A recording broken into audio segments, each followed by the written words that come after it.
بقرعید آنے والی ہے، سارے لوگ گوشت کے چکر میں پڑے رہتے ہیں، کوئی کہتا 80,000 کا جانور لیا ہے، کوئی کہتا 60 کا لیا ہے، میرے جیسا جانور بستی میں کسی کا نہیں ہے، مجھے بتاؤ تو صحیح یہ قربانیاں زمانے کے لیے ہو رہی ہے یا خدا کے لیے ہو رہی ہے؟ اگر رب کے لیے ہے تو پھر یہ مقابلہ کیسا ہے، یہ دکھاوا کیسا ہے؟ جانور کو لا کر کے دروازے پہ باندھ دیا جاتا ہے تاکہ دنیا دیکھ کر کے جائے جیسا سیٹ کا بکرا ہے ایسا کسی کا بکرا نہیں ہے، جیسے فلاں کا جانور ہے ویسا کسی کا جانور نہیں ہے۔ شرم آنی چاہیے، ہماری قربانی اللہ کے لیے ہو، ہماری تمام جتنی بھی نیکیاں ہیں اللہ اور اس کے رسول کی رضا کے لیے ہونی چاہیے۔ قربانی کیا ہے؟ کیا صرف گوشت کے لیے قربانی کی جاتی ہے یا صرف گردنیں کاٹی جاتی ہے؟ غور کرو پیارے، پوری قربانی یہ کسی رشتے کی یاد دلاتی ہے۔ اتنی آسانی سے صرف قربانی کہہ کے نہیں گزرا جا سکتا ہے۔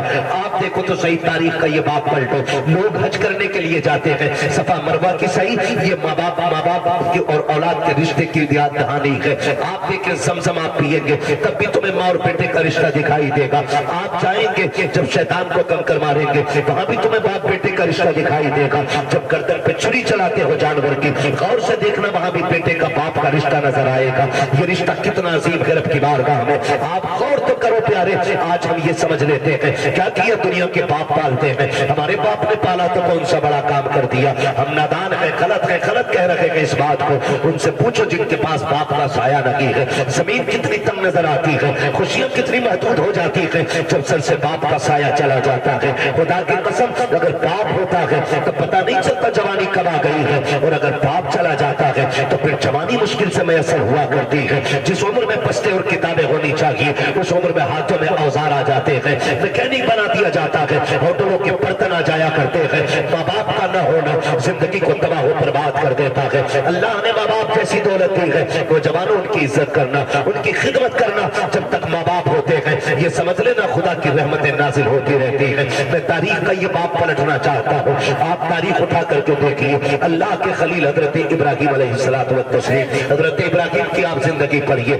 آپ نے پوری زندگی رب کی بارگاہ میں امتحانات پیش کیے، کیوں نہ کرتے؟ کیونکہ خلیل ہے، اللہ کے دوست ہیں، قربانیاں پیش کر رہے ہیں، امتحانات کی منازل سے گزرتے جا رہے ہیں۔ آج جانور قربان کرنے کی بات آتی ہے، ابھی بات بتائی تھی جیسا کہ کہا گیا تھا، ابھی مفتی صاحب نے بتایا تھا کہ جب قربانی کی بات آتی ہے لوگ بہانہ کر دیتے ہیں، قرضہ ہے نہیں کر سکتے، پتہ نہیں ہے چٹنی نہیں چل رہی ہے، روٹی نہیں چل رہی ہے، اور اگر کوئی بیچنے لگ جائے ابھی 1 لاکھ کا موبائل خرید لے گا، 70,000 کا موبائل خرید لے گا، لیکن قربانی کے لیے 3500 روپے دیتے ہوئے کلیجے پھٹ جایا کرتے ہیں۔ تمہیں سوچنا چاہیے قربانی اللہ کی بارگاہ میں بہت بڑی عبادت ہے۔ فرمایا گیا قربانی کے دنوں میں قربانی سے بڑی کوئی عبادت نہیں ہے۔ اگر قربانی کی جگہ پہ آپ ایک سونے کا ڈھیر بھی اللہ کی راہ میں خرچ کر دو تب بھی اللہ اتنا راضی نہیں ہوتا ہے جتنا تمہاری قربانی سے اللہ راضی ہوا کرتا ہے۔ اس میں بہانے نہ بنایا کرے، اس میں آپ ہیلے تلاش کر کے نہ نکلا کرے۔ تاریخ کا یہ باب پلٹیے، شکر ادا کرے اللہ نے جانور کی قربانی مانگی ہے، اگر بیٹے کی قربانی مانگ لیتا تو؟ اللہ نے اپنے خلیل سے بیٹے کی قربانی مانگی، ہم سے مانگ لیتا تو؟ بکرا دینے تیار نہیں ہے، بیٹے کے معاملے میں پھر کیا ہوتا؟ وہ کریم ہے، اس نے ابراہیم خلیل اللہ کی سنت کو زندہ کرنے کے لیے ہم سے جانور کی قربانی مانگی، جانور کی قربانی زندہ مانگی، جانور کی قربانی مانگی۔ اور آپ اس بات پہ بھی غور کریں، اس بات پہ بھی غور کریں، اگر آپ مسلمان ہیں تو آپ کو آزمایا جائے۔ کہتے ہیں مسلمان اور ہم بھی مصیبتیں آ رہی ہیں، ہاں آپ مسلمان ہیں تو آپ کو آزمایا جائے۔ وہ کہا تھا کسی نے شہادت گاہ الفت میں قدم رکھنا، لوگ آسان سمجھتے ہیں مسلمان ہونا، جب آپ نے کہا ہے نا لا الہ الا اللہ تو پھر اب امتحان سے بھی گزرنا پڑے گا، آپ کو امتحان دینا پڑے گا، اور آپ بھی نہیں سب نے امتحانات دی۔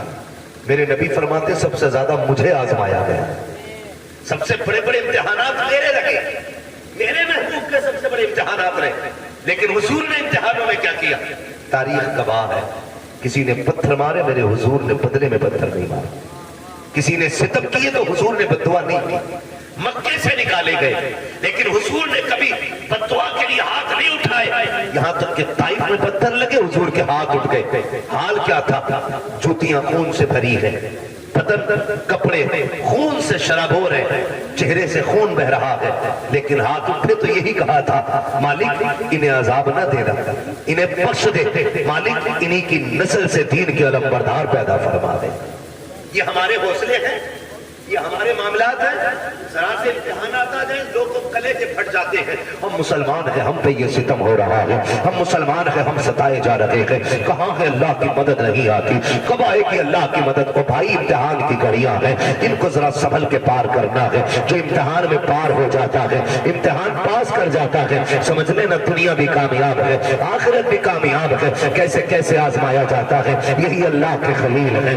آپ کو کیسے آزمایا گیا؟ جنگل میں رکھا گیا، اللہ کے خلیل نے صبر کیا. پھر کیا کیا گیا؟ لوگوں نے بہت ستایا، پریشان کیا، آپ نے پت توڑے، لوگ دشمنی پہ آمادہ ہو گئے، یہاں تک کہ نارے نمرود کو تیار کیا گیا. آگ اتنی تیز تھی کہ پرندہ کوئی اوپر سے گزرتا تو وہ گر جایا کرتا تھا اور مر جاتا تھا اس کی تپش سے. اللہ اکبر، تاریخ کا یہ باب پلٹتے چلے اور دیکھتے چلے. جب اسی نمرود کی آگ میں ڈالنے کی باری آئی، حضرت جبریل امین نے آ کے کہا تھا ابراہیم رب کے خلیل ہو، میں رب کی بارگاہ تک جاتا ہوں، اگر کوئی ضرورت ہو تو بتائیں. آپ منجنیق کے اندر رکھے ہوئے ہیں. یہ نہیں کہا تھا جبریل دیکھو سامنے آگ ہے، میں منجنیق میں ہوں. کہا تھا کہ میں جانتا ہوں، میرا رب بھی جانتا ہے، مجھے کوئی ضرورت نہیں ہے. کہا پھر اپنے رب ہی سے کہہ دو. کہا جو سب جانتا ہے اس سے کہنے کی ضرورت کیا ہے؟ جس میں وہ راضی ہے اس میں میں راضی ہوں.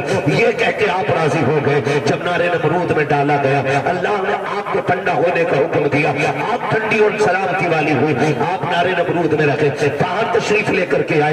اس کے بعد پھر آپ حضرت سارہ کے ساتھ اپنا وطن چھوڑ دیتے ہیں. بہت لمبا واقعہ ہے. بادشاہ نے پکڑا، پھر اس کے بعد بدلے میں آپ کو حضرت حاجرہ بھی تحفے میں پیش کی گئی. حضرت حاجرہ سے آپ نے نکاح کیا. جب کوئی اولاد نہ تھی، اللہ نے حضرت حاجرہ سے ایک بیٹا عطا فرمایا. جب ایک بیٹا پیدا ہوا، آپ کی محبت زیادہ ہو گئی. فرشتے باتیں کرنے لگے، مالک یہ تیرا خلیل ہے، تیرا دوست ہے، لیکن اپنے بیٹے سے بہت زیادہ پیار کرتا ہے. رب نے فرمایا ابراہیم کا جی رب جلیل، کہا بیٹے کو اپنے آپ سے دور کر دو. کہا کیا کرنا ہے مالک؟ کہا ایسی وادی میں چھوڑ کے آؤ جہاں پہ کوئی آبادی نہ ہو. حضرت ابراہیم خلیل اللہ نے بیٹے کو لیا، آج وہاں لے کر کے آئے جہاں آج کعبہ موجود ہے. اس زمین پہ بیوی بچے کو لے کر کے آئے. تاریخ کا یہ باب بڑے سنہرے الفاظ میں لکھا ہوا ہے، بہت غور سے سننا پیارے، اور جا کر کے بہن بیٹیوں کو بھی یہ باب سنانا. حضرت ابراہیم خلیل اللہ جب اس جنگل میں آئے جہاں پہ درخت کا سایہ تک نہیں تھا، ہریالی تک نہیں تھی، کالے پتھروں کی پہاڑیاں ہیں، دور دراز تک کوئی نہیں ہے. اللہ کے خلیل نے بیوی بچے کو جب چھوڑا ہے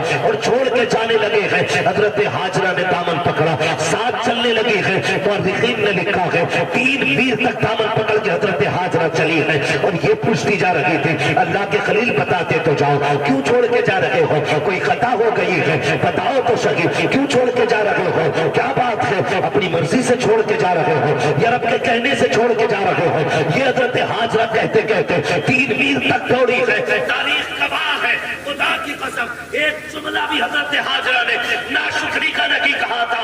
آج شوہر اگر بیوی کے پسند کے کپڑے نہ لاتا ہے تو پھر بیویاں بگڑ جایا کرتی ہیں. کہتی تمہارے گھر میں سکون نہیں ملا ہے، جب سے تمہارے گھر میں آئی ہوں مجھے ملا ہی کیا ہے. اس طرح کے تانے دیا کرتی ہیں. اے میری بیٹی میری بہن کان کھول کے سن لینا، تیری جنت تیرے شوہر کے قدموں میں رکھی گئی ہے. تو لاکھ سجدے کر لے، لاکھ نوافل پڑھ لے، اگر تیرا شوہر تجھ سے ناراض ہے تو خیریت نہیں ہے. اگر تیرا شوہر 2 پیسے کی چیز لے کے آتا ہے اس سے چہرہ بگاڑ کے بات نہ کر، اس کا مسکرا کے استقبال کرنا. تو نہیں جانتی ہے کہ تیرے شوق تو اتنے ہیں کہ شوہر کی کمائی اتنی نہیں ہے. لمبی لمبی لسٹیں بنا کے دی جاتی ہیں، مجھے 7,000 کا جوڑا چاہیے، 8,000 کا جوڑا چاہیے. میری بہن تو کنیز فاطمہ زہرا ہے، تیرے لیے جنت میں محلات تیار کیے گئے ہیں، جنت میں جنتی لباس تیرے لیے ہے. فقط اتنا کرنا ہے تجھے اپنے شوہر کی رضا میں راضی رہنا ہے. تو کون ہے؟ تیری اوقات کیا ہے؟ نہ تو ولی کی بیٹی ہے، نہ تو نبی کی بیٹی ہے، نہ تو نبی کی بیوی ہے، نہ تو ولی کی بیوی ہے. تاریخ کا یہ باب پلٹ کے تو دیکھو، حضرت حاجرہ کو اللہ کا خلیل چھوڑ کے جا رہا ہے، جنگل میں چھوڑ کے جا رہے ہیں. کوئی درخت نہیں ہے، کوئی سایہ نہیں ہے، جنگل کی جنگل ہے. 3 میل تک دوڑی ہے، دامن پکڑ کے دوڑ کے کہا تھا خلیل یہ تو بتا کے جاؤ کیوں چھوڑ کے جا رہے ہو؟ اتنی سی کھجوریں، اتنا سا پانی، یہ کس کے سہارے ہے؟ اللہ کے خلیل کی آپ تاریخ پڑھیے گا. آگ میں ڈالے گئے ہیں، اللہ کے خلیل نہیں روئے ہیں، وطن چھوڑا ہے نہیں روئے ہیں، نمرود کی فوج نے پیچھا کیا ہے نہیں روئے ہیں.